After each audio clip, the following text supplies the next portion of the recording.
So why garden? Gardening teaches practical business principles. For instance, you can still get a return on investment even in a small scale enterprise. And so right here, I just have a really small garden. I just have plants in 18 pots.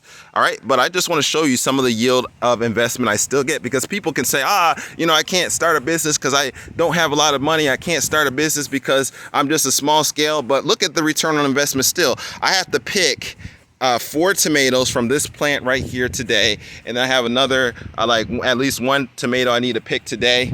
And then over here I have around like 4 okras that I need to pick from an okra plant as well.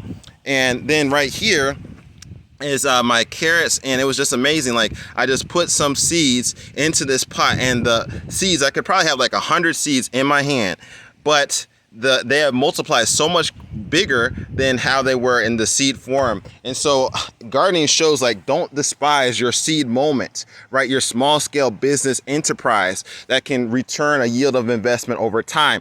What else does gardening show? Right here is my Japanese sweet potatoes, and I had 2 of them in there. I think 1 died, but the other one is keeping on going. It shows perseverance. Don't give up even if something goes wrong. Right here is my blueberry plant. What does that show?